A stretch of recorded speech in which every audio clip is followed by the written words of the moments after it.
Action India TV news, आपकी आवाज हमारी पहचान। यवतमाळ येथील राजलक्ष्मी मल्टी स्टेट कोऑप संस्था विरोधात राजलक्ष्मी पीडित संघर्ष समितीचे संघर्ष आंदोलन। यवतमाळ येथील राजलक्ष्मी मल्टी स्टेट कोऑप संस्था विरोधात राजलक्ष्मी पीडित संघर्ष समितीच्या वतीने दिनांक 4/1/2026 रोजी सभासदांसोबत होणारे अन्याय विरोधात सभासदांना लाभांश न देणे, आमसभेची नोटीस न देणे तसेच बँकेचे कर्जदारांवर अवैध व्याजाची आकारणी करणे, हेतू पुरस्कृत व्याजाचे डोंगर कर्जदारांवर वाढविणे, कर्जदारांच्या घरी जाऊन मानसिक छळ करणे, आरबीआयच्या नियमाला धाब्यावर बसवून पठाणी पद्धतीने वसुलीत त्रास देणे असे अनेक प्रश्नांच्या विरोधात राजलक्ष्मी संघर्ष समितीचे कर्जमुक्ती अभियान राबविण्याचा निश्चय केला आहे व या हुकुमशाही व घराणेशाही खाजगी सावकारी पद्धतीत वसुलीचा विरोध करण्याकरिता सदैव समिती काम करीत राहील असे समितीच्या पदाधिकारी यांनी आश्वासन दिले। तसेच याकरिता आवश्यकता पडल्यास बँक विरोधात आमरण उपोषणाला सुद्धा करू असे चेतावणी दिली आहे। यावेळी राजेश लांजेवार, भास्करराव सुदेश राठोड, अक्षय गुगलिया, शादुल व इतर राजलक्ष्मी पीडित संघर्ष समितीचे पदाधिकारी उपस्थित होते। मुख्य संपादक विनोद मावरेसह यवतमाळ शहर प्रतिनिधी प्रियंका बागडे। त्याच माध्यमातून मी राजलक्ष्मीकडे 1917 पासून प्रयत्न करतो, पण आजपर्यंत मला लीक करून घेतली नाही। शेवट मला 2017 मध्ये त्यांच्या विरुद्ध रीट दाखल करावी लागली। आज नागपूरला रीट दाखल आहे। माझ्या प्रकरणामध्ये ते उपस्थित झाले त्यांचे प्रतिनिधी। त्यांनी केलेला संपूर्ण भ्रष्टाचाराची चौकशीचा अहवाल, त्याच्यावर ठपका जिल्ह्याचे निबंधक त्यावेळेस गौतम साहेब होते, त्यांनी तिथे केलेला त्यांच्या विरुद्ध। त्यांच्या त्या बेसवर मी रीट दाखल केली। मला एक म्हणायचं आहे, वर्तनावर राजलक्ष्मी मल्टीपर्पज संस्था आहे, पण महाराष्ट्रामध्ये यवतमाळमध्ये जर माझ्या अन्याय झाला मी काय दिल्लीला जाऊ का नाही मागायला? माझ्याकडे तिकीटचे पैसे आहेत का? मी रेल्वेने जाऊ शकतो, विमानात जाऊ शकतो का? तक्रार द्यायचं असं न्यायाचं निरसन करायचं असं तिथंच करावं लागेल। देशामध्ये कुठेही घटना होते, घटनेचं निरसन त्याच ठिकाणी होत असते, तिथूनच सुरुवात होत असते प्रकरणाची। सर्वात महत्वाचा मुद्दा आहे, सर्वात महत्वाचा कायदा आहे। राजलक्ष्मी जर आपल्याला अन्याय करत असेल तर त्याला इथंच मातीत घालता येते आपल्याला, कारण अन्याय सहन करायची ताकद आपल्यात असायला पाहिजे, पण अन्याय करायचा त्याच्यात ताकद राहायला नाही पाहिजे। तो एक ने अनेक लोकांवर अन्याय करताय, प्रत्येक लोक दुःखी आहे, प्रत्येक लोक पैसे घेऊन चालले आहे, पण तो नीट करत नाही। माझे 3-4 प्रकरण माझ्याकडे माझ्या विरुद्ध लावलेले आहे। मी 17 मध्ये रीट दाखल केली ना, त्याला माहीत झालं की याला लंब करावं लागते, पण आता मी एकटा नाही, आता खूप लोक जमा आहे, सोबत एवढे आहे का कोणाला हो म्हणे का त्याला समजत नाही का ते या लोकांना बोलवायला पाहिजे, कर्जदाराला बोलवायला पाहिजे, ओटीएस मध्ये तुझं कर्ज नीट करतो असं समजायला पाहिजे, बोलायला पाहिजे, असं ते करायला पाहिजे, पण तसं करायचं नाही साहेब। त्याला असं करायचं आहे का त्याला हे वाटते की आपण काहीच करू शकत। आपण जे जमा होऊन राहिलो एवढे, त्यावेळी भेटल्यावर एकटाच होता, आता 100 नाही, 200 नाही, 500 लोक झाले, तरी त्याला वाटते माझं काहीच होत। दुसरा जर बुद्धिमान माणूस राहिला असता, शिकलेला राहिला असता, अनुभवी राहिला असता, तो विरोधक कमी केला असता पाहिजे। एक व्यक्तीने घेऊन एक प्रकरण नीट केले असते आणि प्रकरण वाढवले नसते, विरोधक वाढवले नसते।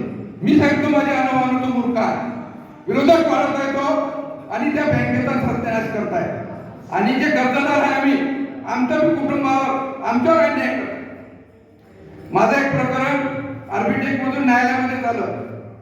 मी 40 लाख रुपये कर्ज घेतलं, मी आजही 60 लाख 70 लाख भरायला तयार, डबलच्या वरती भरता थोडाफार नियम मध्ये माहिती, पण 55 मध्ये आर्बिट्रेजने अवॉइड केले, प्रकरण थांबलं तिथे, त्याच्यावरती व्याज लावता येत नाही कोणाला। आता नंतर व्याज लावल्यानंतर 70 लाख 15,000 तारीख होती, मी तारखे गेले, सर म्हणजे बोला म्हणे भरणार आहे, मी सर बोलणार, मला सेटलमेंट करून द्या, मी भरायचा। मला देश साहेब म्हणे हे जे 55 लाख रुपये आहे आणि वरचं व्याज आहे 70 लाख झालं, व्याजामध्ये आपण तडजोड करू, तुमचं प्रकरण निकाली काढू। सर मी भरायला तयार। तिथं जे आमचे सिद्धलाल म्हणून वकील आहे, त्यांचेवाले वकील साहेबांनी बोलणं झालं, तिथून परत आलो। त्याच्यानंतर घाटंजीला 138 मध्ये माझे 2 केसेस आहेत, एक 8 लाखाची आणि एक आहे 4 लाख। जज साहेब विचारले त्या प्रतिनिधीला बँकेच्या कर्ज किती आहे, 40 लाख झाले किती 2.25 करोड. कसे झाले तर कॅम्प्युटर जे सर हसले कॅम्प्युटर न करत. तर मग म्हणजे तुमचं काय म्हणणं सर म्हणून मी 40 घेतले काही भरलेले आहे पण नियमाप्रमाणे मी जर मला मार्ग मग दिला तर मी पूर्णपणे भरून डील करतो. किती भरायचे नियमाप्रमाणे भरतो. त्याने विचारलं केव्हा सांगते मी तुम्हाला पुढच्या तारखेला सांगतो. दुसऱ्या तारखेला आले 1,44,39 1,39,39,00,000 रुपये. मग मी बँकेत गेलो. बँकेत गेल्यावर समजवलं का जयसाहेबांनी मला 55,70,75,15,000 झाले. मी व्याज कमी करून भरायला तयार आहे. मला उद्या सांगा उद्या भरायला तयार. मी बँकेतून घरी जात नाही. आता 23 तारखेला गेलो पाटण जागेमध्ये. मी जेव्हा बँकेतून घरी गेलो एक अर्धा तासात माझ्या घरी आले कर्मचारी. खरंच भरणार मी कुठं भरणार आहोत सांगा म्हटलं किती भरायचं. तर ते मी सांगितलं मी एवढे पैसे भरू शकतो 55,च्या. तर साहेबाला बोलून सांगितलं. परत वापस गेले साहेबांनी निरोप आणला. साहेबांनी म्हटलं का तुम्हाला यवतमाळ सेटलमेंट करण्यासाठी आणि मी म्हटलं भरायला तयार तुम्ही प्रतिनिधी आहे बँकेमध्ये तुम्ही कर्मचारी आहे माझा निरोप तुम्ही तिथं दिलेला आहे त्याचा निरोप मला सांगा ना किती भरायचे. मला इकडे तिकडे कशात फिरवत आहे. शेवट मी आता माणुसकी नात्याने मला सेक्रेटरी म्हणून वसुली अधिकारी आहे त्यांच्याकडे त्यांच्याकडे जायला सांगितलं. मी 1-2 दिवसात जाणार माणुसकीला नियमाप्रमाणे त्यांना विचारलं का बा किती भरायचे काय भरायचे. एवढ्या लोकांसमोर सांगतो जर 55 लाख आर्बिट्रेटनं ते ऑर्डर काढलेले आहे ते आणि थोडेफार व्याज एवढे भरण्यास मी तयार आहे.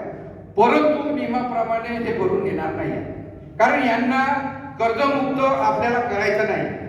यांचा डोळा पूर्णपणे प्रॉपर्टीवर आहे. कारण माझी प्रॉपर्टी ज्या मी 40 लाखाचं कर्ज काढलं 2 करोड रुपयाची माझी प्रॉपर्टी. घाटंजीला बस स्टँडवर 200 मीटर 3 मजली माझी बिल्डिंग आहे. पैसे 40चे 80 भेटतात याचा त्याचा विचार आहे. करोडोची 2 करोडची प्रॉपर्टी कशी भेटते हा कसा बर्बाद झाला पाहिजेची नीती बघताय. म्हणून आपल्या संघर्षाची तीव्रता वाढवावी लागणार आहे. माझी अशी इच्छा आहे तुम्ही जर सगळेजण आपण एकजूट झाले तर 26 जानेवारीला मी कलेक्टर ऑफिसवर उपोषणाला बसणार त्यांच्या विरुद्ध. आणि विशेष मला एक असं वाटते समाज आहे आपले पत्रकार लोक तिथं मदत करतच आहे आणि प्रशासन आहे परंतु कुठंतरी प्रशासनाचा बदल कमी पडते त्या संस्थेवर. याचं कारण असं आहे जोपर्यंत लोकप्रतिनिधीचा बदल पडत नाही प्रशासनावर तोपर्यंत प्रशासनाचं त्या पतसंस्थेवर पडत. म्हणूनच एसटी साहेब सारखे आपल्या लोकांना अशा पद्धतीने वागणूक दिली. आपण एक जनता आपण एक कर्जदार आपण आपली व्यथा सांगत आहोत तर आपल्याला न्याय देण्याव्यतिरिक्त भाग त्यांचा घेऊन आपल्यावर अन्याय करते कितपर्यंत योग्य आहे. आपल्या यवतमाळमधले समाजसेवक पत्रकार लीडर जोपर्यंत या पतसंस्थेच्या विरोधामध्ये आवाज उठवण्यासाठी आपल्याला मदत करणार नाही तोपर्यंत आपण हे काही करणार नाही. हे करण्याकरिता आपल्याला 26 तारखेला उपोषणाला बसावं लागणार. जर आपण महाराष्ट्रामध्ये राजलक्ष्मीच्या विरुद्ध महाराष्ट्रामध्ये यवतमाळमध्ये राजलक्ष्मीच्या